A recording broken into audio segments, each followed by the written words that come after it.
Infinity Archie, a sign of dignity, taking action to develop the student. Kids World.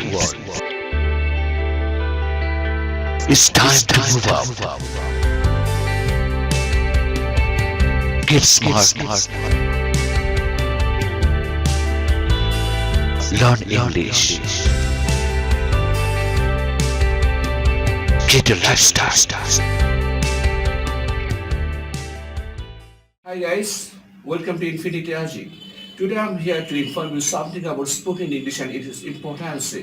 You know that English is considered as a very important language in this world today. To do so, I have arranged a spoken English course. Here is my beloved students, and they are Mr. Mugdha and Mr. Spasho. They are coming one by one. Please dear, have a look.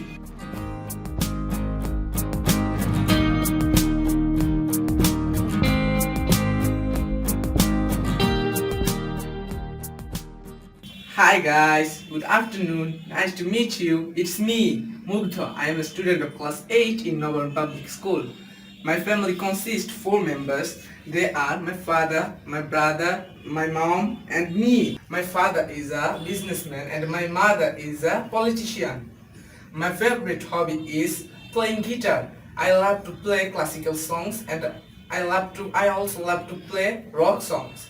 I wanna be a doctor in my future, so everybody pray for me. That's all.